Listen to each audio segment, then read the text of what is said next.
Welcome to quality education classes. हम लोग आज जे मीन्स 2024 का रोटेशनल मैकेनिक्स चैप्टर का प्रॉब्लम डिस्कस करेंगे।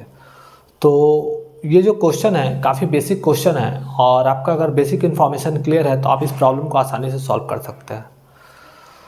अगर नहीं भी क्लियर है तो some part of basic concept हम डिस्कस करते रहेंगे प्रॉब्लम को सॉल्विंग के दौरान। आइए चलिए देखते हैं कैसे प्रॉब्लम को सॉल्व करेंगे। तो यहाँ पर क्या है कि दो सॉलिड स्फीयर है, लाइट रॉड से कनेक्टेड है सेंटर टू सेंटर। पूछा जा रहा है कि moment of inertia middle point of the rod यहाँ से हमको पूछा जा रहा है कि इसका मोमेंट ऑफ इनर्शिया क्या होगा। क्योंकि लाइट रॉड है तो इसलिए हम लोग रॉड का मास नहीं कंसीडर करेंगे, जस्ट स्फीयर पर फोकस करेंगे।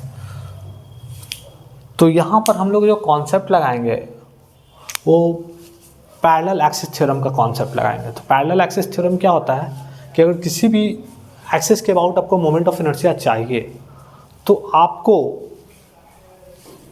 उस बॉडी का ज्योमेट्रिकल सेंटर के अबाउट मोमेंट ऑफ इनर्शिया अगर आपको पता है तो आप क्या कर सकते हैं कि उसके पैरेलल एक और एक्सिस ड्रॉ कर सकते हैं और उसके बीच के सेपरेशन को डी लेटर से रिप्रेजेंट कर रहा है।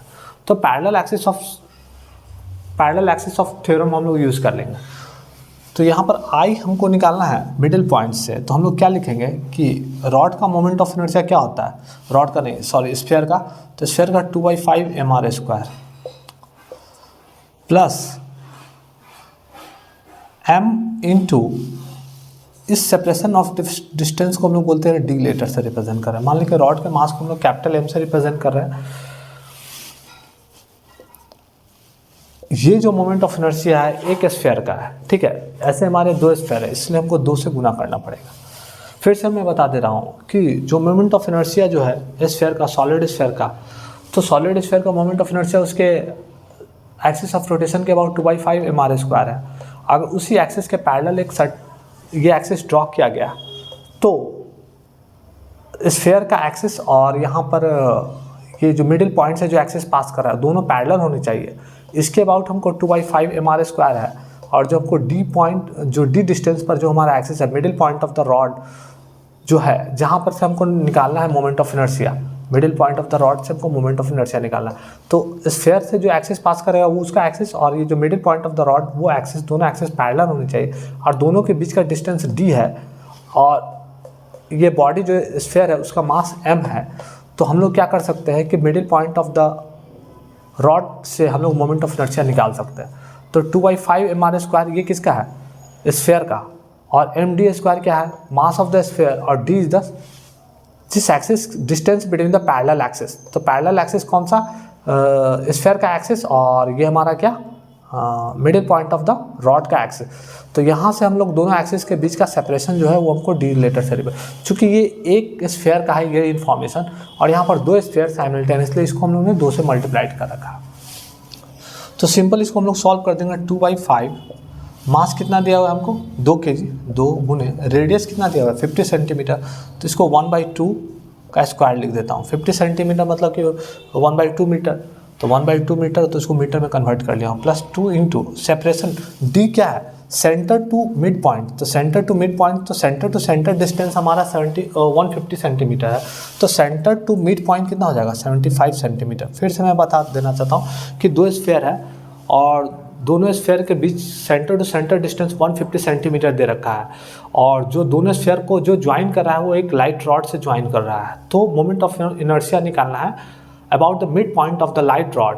तो mid point of the light rod जहाँ से हमको निकालना है उसको हम लोग निकालने के लिए सबसे पहले पैरेलल एक्सिस थ्योरम का अप्लाई करेंगे। तो पैरेलल एक्सिस थ्योरम क्या बोलता है क्या कि जिस भी एक्सिस के अबाउट आपको मोमेंट ऑफ इनर्शिया निकालना है उस एक्सिस का मोमेंट ऑफ इनर्शिया को निकालने के लिए जिस बॉडी का निकालना है वो बॉडी का एक्सिस और जिस एक्सिस के अबाउट निकालना है वो दोनों एक्सिस क्या होने चाहिए, पैरेलल होने चाहिए और दोनों के बीच का सेपरेशन डिस्टेंस क्या है, d है। तो ये पर्टिकुलर कॉन्सेप्ट अगर आप लगा देते हैं तो आपका प्रॉब्लम बन जाएगा।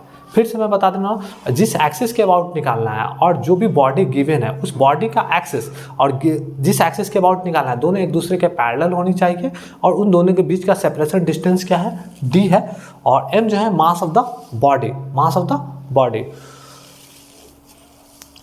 अब यहाँ पर दोनों सेंटर के बीच में 150 सेंटीमीटर दे रखा है, तो उसका मिड पॉइंट से रॉड के मिड पॉइंट से एक स्फीयर का सेंटर के बीच का डिस्टेंस 75 सेंटीमीटर हो जाएगा। तो 75 सेंटीमीटर हो जाएगा, तो इसको हम लोग लिख सकते हैं 75/100 का स्क्वायर इंटू 2। ठीक है, तो यहाँ से हम क्या लिख सकते हैं, 2 3 4 4/5 इंटू 1/4 प्लस यहाँ से कट जाएगा 25 × 75, 25 को 100, तो 2 इंटू 3 3 9/16 इंटू 2, तो ये 4 से 4 कट गया, यहाँ 2 से 8 कट गया। अभी क्या है कि ऊपर क्या बच जाएगा, 1/5 प्लस 9/8 इंटू 2, तो इसका एलसीएम हो जाएगा 8 पंचे 40 और 5 8 जा 48 प्लस यहाँ पर क्या हो जाएगा 8 5 जा 40, 5 9 जा 45 इंटू 2, तो 45 और 8 कितना हो जाएगा 50, 53, 53/40 इंटू 2, 2 से कट जाएगा 20, तो ये कितना हो जाएगा 53/20। तो यहाँ पर आप देखें कि एक्सप्रेशन के फॉर्म में है x/20, जो कि हमारा x का वैल्यू हो जाएगा 53, x का वैल्यू 53। ये हमारा इंटीजर बेस्ड प्रॉब्लम है, इंटीजर बेस्ड प्रॉब्लम है, जो कि जेई में 5 क्वेश्चन आएंगे सेक्शन 2 में।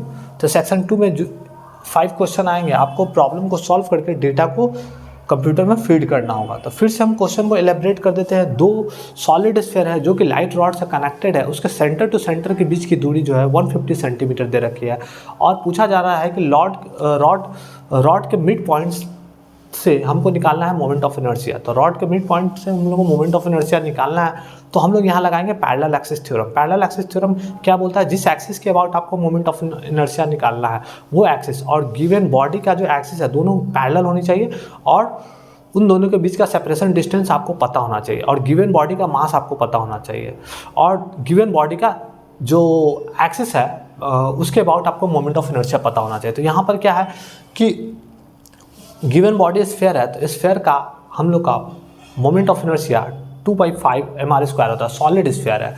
अगर ये हॉलो स्फीयर होता तो इसका मोमेंट ऑफ इनर्शिया 2/3 mr² होता, लेकिन सॉलिड स्फीयर है तो 2/5 mr²।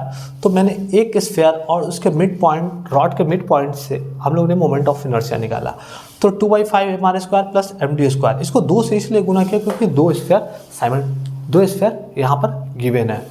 फिर उसके बाद net moment of inertia middle point of the rod हम लोग को, जो कि परपेंडिकुलर टू द रॉड है, पूछा जा रहा है कि moment of inertia perpendicular to the mid point of the rod. तो mid point of the rod तो परपेंडिकुलर, मिड पॉइंट है उस पर परपेंडिकुलर है, तो वो जो एक्सिस है, स्फीयर का जो एक्सिस है, वो दोनों एक्सिस क्या होना चाहिए, पैरेलल होनी चाहिए। तो हम लोग लगा देंगे पैरेलल एक्सिस थ्योरम।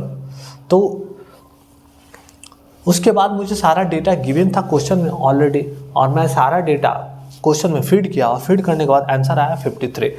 तो ये काफ़ी ज़्यादा कॉन्सेप्चुअल प्रॉब्लम है। अगर आपको पैरेलल एक्सिस थ्योरम का कॉन्सेप्ट क्लियर है तो आप इस प्रॉब्लम को सॉल्व कर सकते हैं। चलिए आइए नेक्स्ट क्वेश्चन देखते हैं। नेक्स्ट क्वेश्चन में क्या बोला है, एंगुलर मोमेंटम निकालना है अबाउट पॉइंट ऑफ प्रोजेक्शन। एक बॉडी है जो कि मास m है, u वेलोसिटी से 45 डिग्री से फ्रॉम ग्राउंड से प्रोजेक्ट कर दिया गया है। उसके बाद निकालना क्या, angular momentum about point of projection eight highest point पर हमको निकालना है पॉइंट ऑफ। तो हाईएस्ट पॉइंट पर वेलोसिटी क्या होगा, आपको पता है u cos 45, ये पहले से पता है हमको। तो हमको एंगुलर मोमेंटम हम लोग क्या जानते हैं, एंगुलर मोमेंटम हम लोग जानते हैं r क्रॉस p। तो इसको हम लोग लिख सकते हैं mvr, चूँकि r क्रॉस p हमको निकालना है अबाउट, लिखा हुआ है अबाउट पॉइंट ऑफ प्रोजेक्शन। इसके अबाउट अगर निकालना है तो सबसे पहली बात क्या है कि यहाँ पर मोमेंटम हमारा इस डायरेक्शन में mu cos 45 ये, और परपेंडिकुलर डिस्टेंस हमारा ये होगा, तो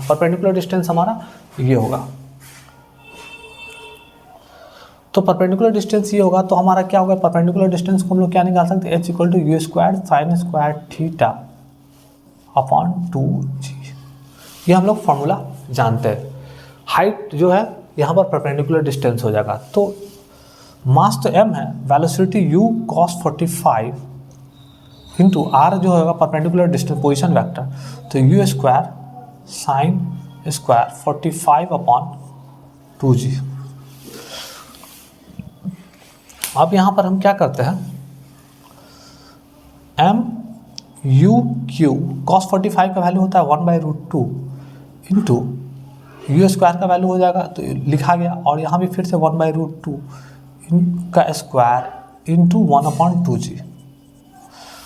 तो कितना हो जाएगा, एम यू क्यू अपॉन कितना हो जाएगा, √2 का स्क्वायर कितना होगा, तो √2 का स्क्वायर तो 2 हो जाएगा, 2 2 जा 4√2 इंटू जी आएगा। अब क्या करते हैं, हमको इसके एक्सप्रेशन के फॉर्मेट में हमको आंसर सेट करना है। हम क्या करते हैं, √2 से मल्टीप्लाइड और डिवाइड कर देते हैं। तो √2 से मल्टीप्लाइड और डिवाइड करेंगे तो क्या हो जाएगा, M U Q √2 M U Q upon √2 से √2 गुना हो जाएगा तो 2 हो जाएगा, 2 4 जा 8 हो जाएगा 8g। तो यहाँ से x का वैल्यू जो होगा, x का वैल्यू जो हमको पूछ रहा है क्वेश्चन में, तो x का इक्वल टू 8 आंसर हो जाएगा।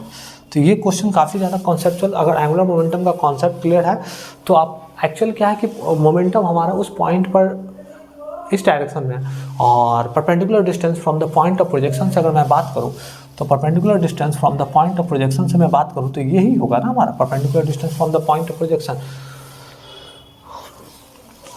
तो हमारा क्या हो जाएगा, हाइट हो जाएगा। हाइट प्रोजेक्टाइल के केस में you square sine square theta upon 2g होता है। तो यू स्क्वायर साइन थीटा का वैल्यू 45 डिग्री क्वेश्चन में गिवन है। मैंने डेटा को फीड किया और फीड करने के बाद सॉल्व करने के बाद x का वैल्यू 8 आया। तो ये दोनों क्वेश्चन काफ़ी ज़्यादा कॉन्सेप्चुअल प्रॉब्लम थे जो कि जेईई मेंस 2024 में आ चुका है। और इसी तरह से हमने चैनल पर PYQ डिस्कस करते रहेंगे। हमारे चैनल को लाइक कीजिए, सब्सक्राइब कीजिए। मिलते हैं नेक्स्ट वीडियो में। थैंक यू, धन्यवाद।